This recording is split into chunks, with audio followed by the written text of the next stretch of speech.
Hi everyone, it's James from MLR Stats slash NARugbyDB.com, back just before the start of the MLR 2025 season with a couple of videos about my predictions for each conference in Major League Rugby. This video is going to cover the Eastern Conference and where I think each team is going to finish. It's not going to go into their records, and it's not going to go into their points, but it will rank each team on their finishing position, starting from 6th and going all the way up to 1st in the Eastern Conference. Top 4 teams qualify for the playoffs, but obviously if you're in 3rd, you still want to fight to try and secure a home field advantage. So hopefully we get some competition for the entire 18 or 17 weeks of the regular season. So without further ado, we're going to start with 6th place in the Eastern Conference. In 6th place, I have Anthem Rugby Carolina. Now, Anthem fans, bear with me for a second. They look a lot better than they did last season. Last season, they had 6 weeks to prepare, get a team together, sort out facilities, do everything. This year, they've had an entire off season. They've added some great pieces. Mitch Wilson was a huge move. They've added Connor Mooneyham. They've got a few pieces from Dallas, such as Makeen Ali Khan, who's a monster. Sam Gola, who's also a monster. So this is looking like a good team now. I don't think they're going to go 0-16 again. I don't know how long it's going to be before they pick up their first win, and I think they're going to pick up a few of them. But I don't think that they are there yet to really compete for a playoff spot. The team's still very young. That's the idea behind it. They are going to make a huge step forward, but they were so far back last season, I just don't think it's going to be enough. Moving up to 5th in the Eastern Conference, I have Old Glory DC. Now, DC have qualified for the postseason the last few seasons. I understand that, but they've never actually qualified with a positive record. Their record in 2024 was 7 wins, 7 losses, 2 draws, which isn't convincing anyway. And then when you look at their off-season moves, the vast majority of the team is that same 2024 team. Now, consistency is fantastic. Players want to return, they want to keep playing there. But if you're looking to improve on a 7-2 record, there's not really anything that convinces me that they're going to take a large step forward. Especially when you consider that Danny Tusitala is officially gone now. Didn't play very much in 2024, but they've officially said goodbye, parted ways. William Taylor-Tainer, their top try scorer, he's also departed. Chicken, Mike Daboulas, he's also departed. Stephen Longwell, Scottish front row, gone. Quentin Newcomer, also departed. It's almost like they've taken a step back, which they were 4th last season, would put them in 5th. Now, they have added Sam Davies, the Kiwi. They have added Jason Emery, who also played for New York like Sam Davies and played for RFCLA last season. And probably their big signing was Steph Hughes, who is a co-captain, or a vice-captain, I think, this season. A former Welsh under-20 centre, off the top of my head.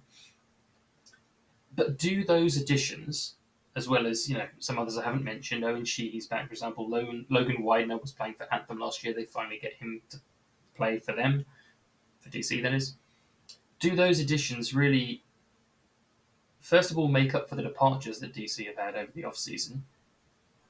And secondly, do they take them that step forward? Obviously, the returning players are going to have developed. They're going to have played longer together. They are going to probably gel as a team better than 2024. But I'm still not convinced.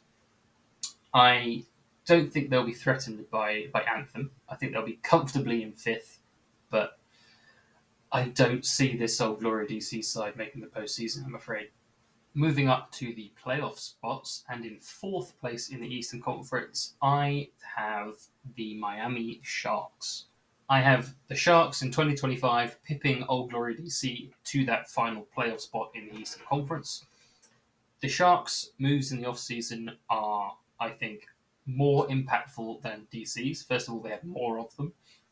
Picked up a few pieces from the Dallas Jackals, such as Tommy Beckerman, as well as Tommy Malanos and Martin Elias. Some good, fun enough, all Argentinian. That will be a pattern for the Sharks, if you don't already know. pieces that have already played together and will probably gel quite well with the existing Argentinian contingent within the Sharks, as well as Ronan Foley, former Toronto Arrow, Seattle Seawolf, monster in the back row, which I think is a really, really good addition. Coupled with a lot of the returning core, like I said for Old Glory DC, consistency is great. There's people want to play there, that's fantastic. People want to return there, that's even better. They still have Rick Rose, stalwart in the second row, first overall pick in 2023. Still have Welsh hooker Kirby Myhill. Still have Giuseppe Dutoit, for another former Toronto Arrow, along with Shane O'Leary, again for the Arrows. Manu Ardao, Ben Bonasso. They just have a stronger team, in my opinion, than Old Glory DC do this season. And I think they are going to improve on their 6-10 record, which, again, is only one win behind Old Glory DC.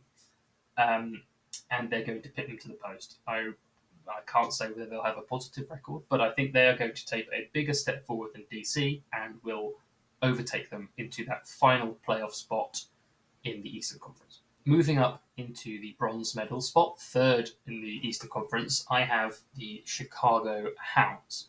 They finished third in 2024, earning their first ever playoff appearance and made it to the Eastern Conference final. I think they're going to finish in third again. Let's get it out of the way. Their record wasn't the best. I went on about how Old Glory DC's record wasn't particularly convincing. The Chicago Hounds had 3 more points than Old Glory DC, 8, 7, and 1, which is 1 more win, 1 less draw than DC. Not massively convincing either, and I don't think the loss of the likes of Luke Carty, Billy Meeks, as well as some of the other pieces like Dave Carney, who's retired, Nick McCarthy, who's also retired, this is going to impact how they play. However, they have added some great pieces. They've added Hamish Bain, the Scottish lock. They've added a couple of Canada Sevens players in Noah Flesh to play with his brother Mason and Matt Owuru. They've also added Oti Pifaletti, who's been hovering around MLR for a good long while, and it's good to see him back. And Ollie Devoto from the Premiership, from the Exeter Chiefs, which is a big move, probably one of their biggest of the off-season, along with adding the likes of Tim Sweel to play in fly half to cover Luke Carty's departure. That's coupled with, again, the core is all returning of this team. You've got Butcher, Dylan Fawcett's probably going to be the first player to earn 100 appearances in MLR. He's coming back. Lucas Rumble, Mark O'Keefe, Paddy Ryan in the front row, Nate Augsburger. This is still a really, really strong side. Talent everywhere. Matt Jones, Briscoe. I can still just keep naming players.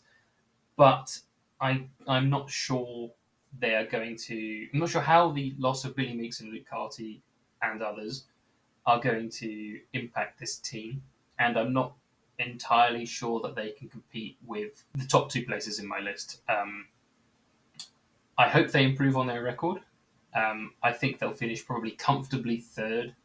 I'm not sure they'll particularly be challenging for the first 2 spots, but I don't think they're going to be in danger of being leapfrogged by the Miami Sharks, who are having 4th. I think it's going to be another solid season for the Chicago Hounds, and who knows what's going to happen in the postseason. But I think third in the East, they're going to record for the 2nd season in a row. Moving up to second in the Eastern Conference for MLR 2025, and the first team that will have home field advantage in the postseason, I have the NOLA Gold. Probably quite a boring choice. I'm sure, some of you have already worked out who that means is in first. NOLA finished second last year, like Chicago finished third. And I think this is going to be a really, really tough competition between NOLA and first place. I think they're going to really, really push for that Eastern Conference title. We'll get into who I have in first in a little bit, but you've already worked it out. But we're talking about NOLA right now. Finished with an excellent 10-6 record in 2024, earning their first ever playoff berth. They've got that monkey off their backs. Now they just need to get in again, which they know they can do, and start to earn some post-season wins. They aren't unaffected by departures. You know, they had some quite big departures, the likes of Dougie Fife, Tom Florence, who only played a part of the season last year anyway, Rodney Iona, OJ Noah. They've had some big names that are departing, but they've also brought in some huge names as well. Caden Duguid, Ruben De Haas, Cooper Coates and Tyler Matcham. 3 of those 4 are Canadians.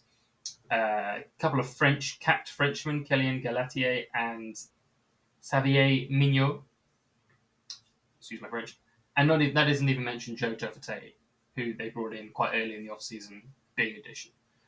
They're swinging for the fences this year, Nola Gold. And I think they're going to give it their all for this Eastern Conference for first place. I think they're just going to fall short, unfortunately. But similar to how Chicago finished within about 3 points of Old Glory DC last season, I think this is going to be, right up until the last weekend of the season, this is going to be unconfirmed. You know, I think it's going to come down to losing bonus points, try bonus points, something like that. This is probably the strongest Gold side to date. And I think they could even improve on their 10-6 record and possibly take that to 11-5, 12-4, and start to get into some of those really, really impressive seasons. I just think that, unfortunately, they have some other monsters in the Eastern Conference to compete with. So second by the skin of their teeth, I reckon, less than 5 points between Nola in second and first place in the Eastern Conference. So, top of the Eastern Conference during the Major League Rugby 2025 regular season. The smarter amongst you has probably already worked out who it is, but just in case you haven't, the New England Free Jacks. Now, this means that my top 3 in the Eastern Conference are the same as 2024, but that doesn't mean I think the season's going to unfold the same way. The New England Free Jacks have topped the Eastern Conference in the last 3 regular seasons. They've won the Shield in the last 2 Major League Rugby seasons. They are the team to beat in 2025, and they know it. They were the team to beat in 2024. Now the target's even bigger, and they have some big guns coming for them. I just told you that's probably the best Nola side they've ever had. They're in for a fight, but I think they can do it. This Free Jacks back row alone is unbelievable. Jed Melvin's coming back, who was MVP during the Shield game in 2024. They've picked Wian Conradi is going to be back from injury. He barely played in 2024. Let that sink in. They still have most of the core. They've added Hero Gomez Vara to that back row. It's just monsters across the back line of that Free Jacks pack. They've got John Poland back from injury along with Wian Conradi. They've got the reigning Player of the Year, Wayne Vanderbank. Paolo Banacana is back. LaRue Milan will be up to fitness again after missing some of the start of 2024 with that injury. They're also bringing back some players who have been playing elsewhere for the last few years. Harrison Boyle was a surprise inclusion on their roster. Jack Reeves is back from Gloucester. Joe Johnson is back from New Zealand. This team is just talent and quality throughout the lineup. They've added Jone Koroidua, Fijian international, who's just played in the Pacific Nations Championship in 2024. There is so much talent on this Free Jacks side. I don't know how the playoffs are going to go, but the New England Free Jacks, like I've said, are the team to beat in 2025, regardless of what conference you're in. They should be the favourites for the Eastern Conference in 2025, but I do think it's going to be incredibly close with the Nola Gold, who are going to push them all season long. And I would keep your eye out for those New England versus New Orleans games because they are going to be electric. So there you have it. That is what I think is going to happen for the Eastern Conference of Major League Rugby's 2025 season. We'll probably come back during the off-season to see just how wrong I was, but you can let me know right now in the comments below. Am I right? Am I wrong? Where have I got things right? Where have I got things wrong? What do you think is going to happen? Let me know. And be sure to keep an eye out for the Western Conference predictions that will be coming up in the next few days. Again, before MLR 2025 finally kicks off on Saturday, February 15th. As usual, If you want to see more video content like this, please let me know. You can subscribe to the YouTube channel or check out the website, narugbydb.com, or you can follow what I do with MLR and stats on social medias at MLR Stats on Instagram, at Jamdelay, Jamdelay, for my personal, which I post, all the time about rugby. It's going to be a fun season. I've got loads of stuff planned, so can't wait to get stuck in. Thanks very much.